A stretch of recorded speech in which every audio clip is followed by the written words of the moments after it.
Silakan bertanya. Saya Wiwin Widiawati, asal dari Majalengka. Allahumma sholli ala Sayyidina Muhammad wa ala ali Sayyidina Muhammad.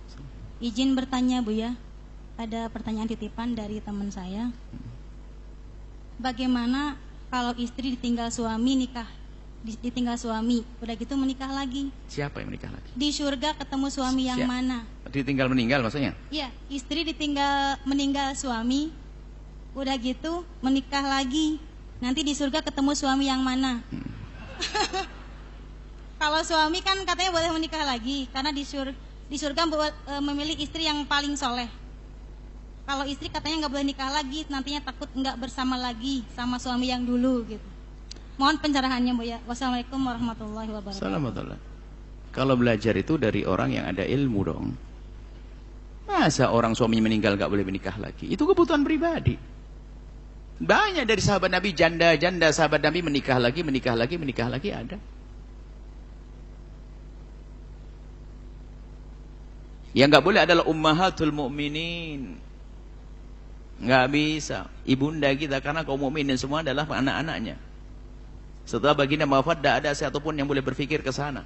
Tapi selain itu boleh menikah.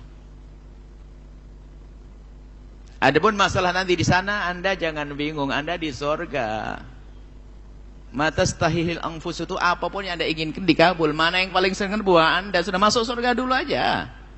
Anda hanya mikir ini suami mana. Makanya kalau ingin menikah dengan suami benar. Maksud kami sampaikan kepada para janda-janda.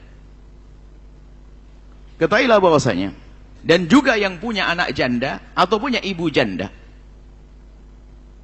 Ketahuilah bahwasanya. Yang harus ditakuti oleh orang-orang seperti itu adalah karena dia punya pengalaman urusan dengan lawan jenis. Yang harus ditakuti adalah masalah yang hina yaitu perzinaan. Dan tidak ada boleh melarang mereka menikah. Kalau mereka punya hajat pribadi, memang itu hajat pribadi yang tidak bisa diwakilkan kepada anak siapapun. Nggak bisa diwakilkan bapaknya, anaknya nggak bisa urusan pribadinya, harus menikah. Maka menikah itu adalah solusi. Maka anak, wahai anak, jangan anggap ibumu yang janda itu selamanya sebagai ibu, tapi harus kau anggap dia adalah sebagai wanita yang punya hajat pribadi yang harus dipenuhi. Harus paham ini.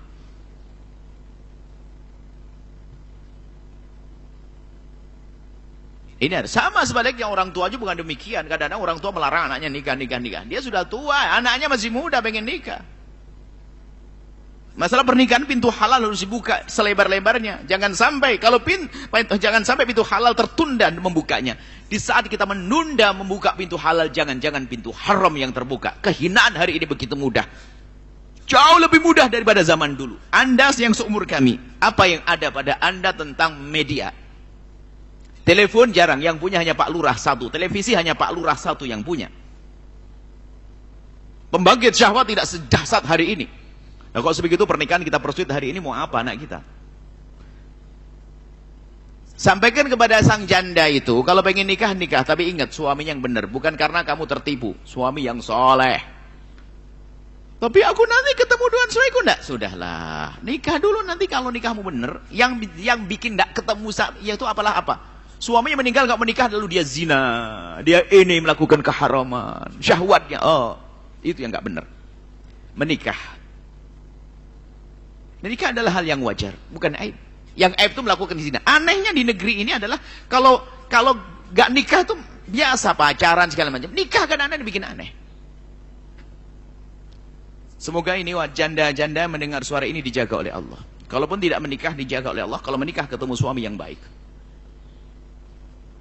Siapa yang melarang menikah? Tidak ada yang melarang menikah. Dianjurkan menikah. Ini bahaya bang. Sebuah kisah, ada seorang wanita menangis di hadapan kami. Karena anaknya tidak mengizinkan nikah. Karena bukan gitu. Saya bisa bertahan, dia tidak mau menikah, anaknya belum mau menikah. 5 tahun dia. Setelah itu 5 tahun menangis dia. Kenapa? Saya bisa bertahan 5 tahun untuk memenuhi keinginan anak saya agar saya tidak menikah, Bu ya. Terus dia nangis habis-habis. Setelah itu apa? Saya kepleset dalam zina. Itu kan? Dan betul, memang waktu ditinggal oleh suaminya, memang anaknya kecil, dia masih sibuk dengan anaknya.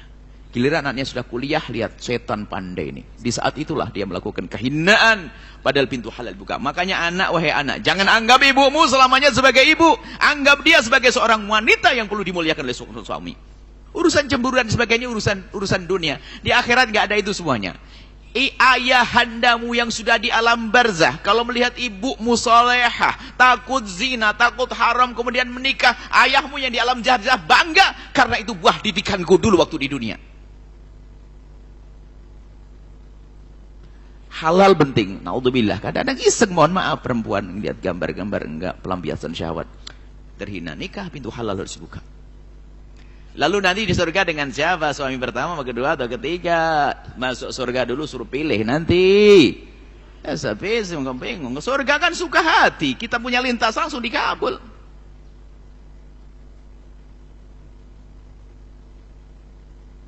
Selesai insya Allah. Semoga indah semuanya. Tolong pernikahan. Sama. Seorang anak melarang bapaknya menikah lagi. Ada. Hei anak, dengar.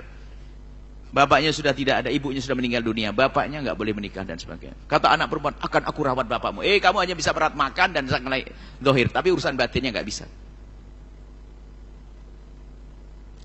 Inilah syariat. Kemudian hei para janda-janda, jadilah anda Khadijah. Sayyidah Khadijah itu cerdas.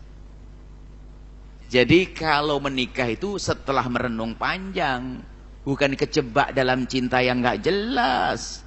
Jadi Sayyidah Khadijah tuh lihat laki-laki hebat, nggak pandang muda lebih muda, nggak ada masalah.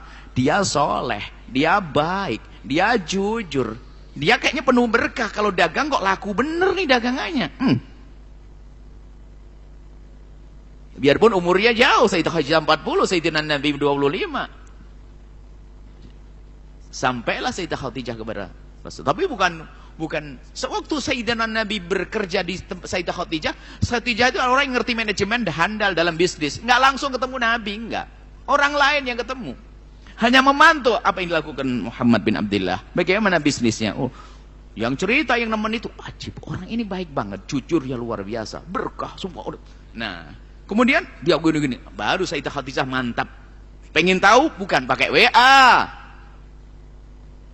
Dibohongi kalau pakai WA itu. Hei ibu-ibu janda, dibohongi nanti WA. Bilang ke Ustadz, ya Ustadz, saya sudah gak punya suami, tolong carikan anak laki-laki yang baik. Nanti ketemu judul yang baik. Di WA-in, wah ini anak. Dibohongi nanti. Apalagi Facebook. Kalau anda menemukan orang baik, anda boleh berbicara. Karena haram harus kita hindari. Haram harus kita hindari. Cuman jika ada seorang wanita setelah suaminya meninggal lalu tidak menikah, sah-sah saja. Karena bisa saja dia tenggelam dalam kecintaan kepada Allah, sibuk dengan anak lalu tidak ada bangkit syahwat sama sekali. Ada. Tidak menikah lagi, sah-sah saja. Tapi kalau anda yang ngukur diri anda sendiri, kalau anda syahwat anda sering bergolak, anda harus melangkah kepada arah ke sana. Baik, ini nasihat. Karena pertanyaan-pertanyaan begitu sering akhirnya memaksa dia tidak menikah untuk dengan suaminya. Tak tanya dengan suaminya pun tidak ketemu. Kenapa? Dia bejat setelah itu. Hati-hati, takutlah pada Allah. Makanya kami selalu sambut masalah berzinahan. Begitu mudah hari ini dilakukan oleh seorang hamba. Melakukan kehinaan zina. Khususnya bagi mereka wanita-wanita yang pernah punya pengalaman dengan laki-laki dan sebagainya. Karena dia pernah menikah dan sebagainya. Kecuali memang anda adalah orang yang sejuk, teduh, lalu nggak hasrat, sah-sah. Tapi ingat, bagi siapapun yang syahwat yang bergolak kuat, bukan aib dan celah, itu Allah beri. Tinggal apa? Penyalurannya yang benar, gitu saja. Jadi orang punya syahwat bukan celah dan aib loh ya. Ada orang mungkin laki-laki syahwat dia tinggi. Loh, kenapa? Itu kan berian dari Allah. Seperti orang keker badannya, seperti orang lantang suaranya, seperti orang, itu sama berian Allah. Lalu apa? Ya pelampiasannya dong. Yang halal kan tidak ada syahwat yang Allah berikan kepada hambanya kecuali Allah beri penyaluran yang istimewa. Halal, pernikahan, selesai. Jadi kalau punya syahwat anda tidak usah malu, anda menikah. Dan tidak dianjurkan anda minum pil apa agar syahwat saya tidak bangkit. Nggak boleh juga. Nggak boleh juga. Atau langsung laki-laki saya pergi ke dokter, biar apa? Saya dibikin impoten saja. Nggak boleh begitu, haram, dosa. Ya, ini saja insyaallah nasihat-nasihat pernikahan. Semoga Allah menjaga semuanya dijauhkan dari zina. Dibuka pintu halal dan semoga Allah mencukupkan kita dengan yang halal. Wallahu a'lam bishawab. Sahabat Al-Bahjah TV, setelah menyaksikan video ini, jangan lupa bersolawat kepada baginda Nabi Muhammad. Shollu ala Nabi Muhammad. Allahumma sholli alaihi wa ala alihi wa sahbihi. Wassalamualaikum warahmatullahi wabarakatuh.